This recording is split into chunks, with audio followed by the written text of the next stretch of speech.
الحمد لله كفى والصلاة والسلام على من لا نبي بعد. أما بعد فأعوذ بالله من الشيطان الرجيم. بسم الله الرحمن الرحيم. قال الله تبارك وتعالى: قل للمؤمنين يغضوا من أبصارهم. وقال النبي صلى الله عليه وسلم: العینان زناهما النظر.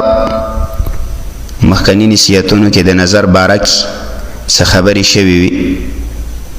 الله وی مؤمنانو ته ووایه چې نظرونه ښکته ساتي. رسول الله صلی الله علیه وسلم فرمایي د بدکارۍ اولنۍ پړوی دا څه ده؟ نظر غلط استعمالول.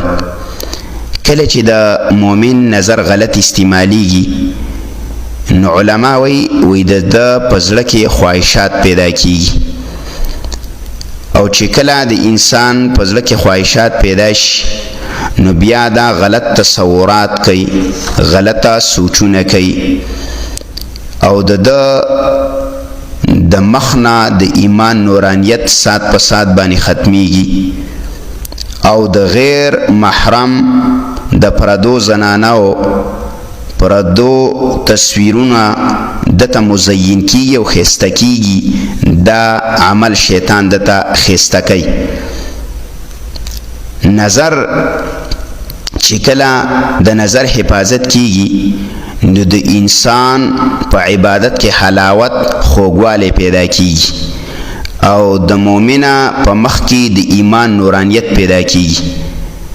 اوس چې موږ او تاسو عام فکر وکړو د نن سبا زماني ځوانانو ته ښایسته ځوان به ځواني به ووایي دا، خو چې څه ورځې وګوري او دله موبایل په لاس باندې ورشي او یا دا خود مختاره شي، لږې پیسې ورسره راشي، نو بیا دا د موبایل دومره غلط استعمال کوي چې په هغې کې پردي تصویران د زنانه راځي، نو دا قصدن هغې ته ګوري، نو د دې انسان د زړه نه د ایمان نورانیت ختم شي.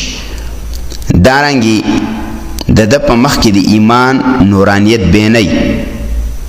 اوس وګوره عام مخ سپیری د مخه هغه نورانیت د انسان د مؤمن په مخ کې او د مؤمن زنانه په مخ کې بیا نه ښکارېږي.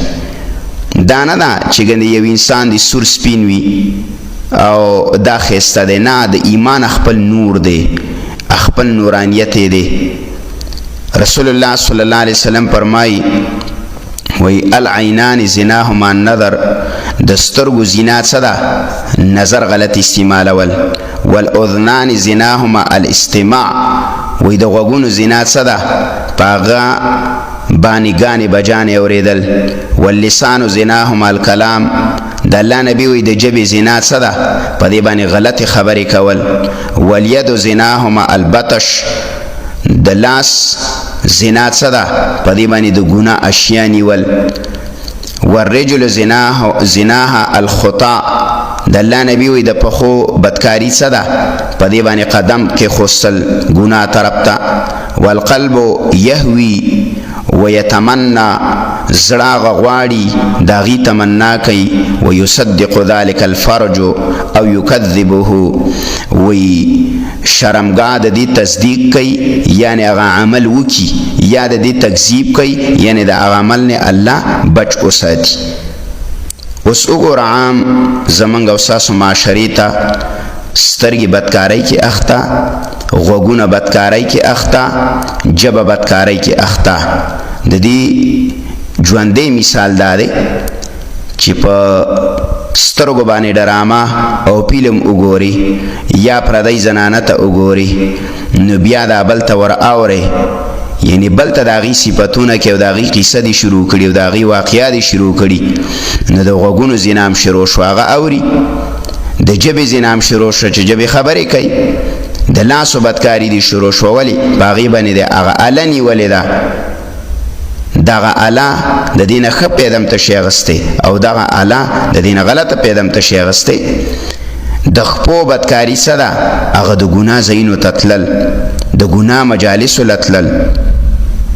د ګناه هغه محفلونو لتلل، نو بیا زړه د هغې تمنا کوي، زړه هغه غواړي، نو چې کله ته هغه کار وکړي نو شرمګاه د تصدیق وکړي، او که هغه کار ونه کړي او الله دې ترې بچ وساتي نو د شرمګاه د دې تکذیب وکړي. نو به هر حال د نظر حفاظت ډیر زیات ضروری دی، او د نظر حفاظت هر مؤمن بنده لره، هر مؤمن بنده لره دا فرض دی، لازمی دی. منګ او تاسو ټولو له پکار دی چې کم نوجوانان دي هغې ته زما دا نصیحت دی، دا واعظ دی، دا درخواست دی چې هغې د خپلو نظرونو زیات حفاظت وکړي. د عبادت نه چې کله انسان محرومه کیږي د هغې یو وجه دا ده چې نظر غلط استعمالیږي. بعضې خلک راشي ځوانان زمونږ خواله، یاره وایي زما مولانا وایي زما زړه خفه دی، بعضې وایي یاره وایي زما د خپله کور والا مې وایي بدي شي، په کور باندې نظر وایي زما بد لګي. د هغې وجه څه ده؟ بنیادي. د هغې بنیادي وجه دا ده چې د دې بنده نظر غلط استعمال شوی، غلط تصاویرو ته د کتي، پردیو زنانو ته د کتي، نو هغه شیطان مزین کړي. حدیث کې راځي وایي چې کله یو زنانه بې حیا بازارونو ته وځي، وایي د دې په دې تندي باندې شیطان ناست او خلکو ته ښایسته کوي چې دې ته وګورئ، دې ته وګورئ، دې ته وګورئ. د هغه بنیادم به ښایسته کوروالی، د هغې به ښایسته تعلقاتی، خپل کور به برابري، خو چې کله نظر غلط استعمال شي نو د په کور کې بګړاو پیدا کیږي. نو دا لانجې کونجې د څه نه پیدا کیږي؟ د بد نظرۍ کولو نه. د عبادت نه ولې محرومیږي؟ د بد نظرۍ کولو نه. د مانځه توفیق ولې الله نه درکوي؟ نظر دې غلط استعمال کړی. سار کې پراتی د 10 د 11 بجو پورې د جمع توفیق الله نه ورکوي. ولې؟ ټوله شپه فیسبوک شوی دی، ټوله شپه یوټیوب کتلی شوی دی، ټوله شپه نیټ کتلی شوی دی، نو څنګه د عبادت توفیق الله درکړي؟ نو تمام مسلمانانو لا او تمامو مسلماناتو زنانو له پکار دادي چې د خپل نظرونو دی خاص کر حفاظت وکړي د دې شر او د فتنې په دور کې چې د رب د تعلق او د الله د خپل رب د عبادت د حلاوت او خوږوالي نه د انسان خبر شي. الله دې د عمل کولو توفیق راکړي. ربنا تقبل منا إنك أنت السميع العليم وتب علينا إنك أنت التواب الرحيم.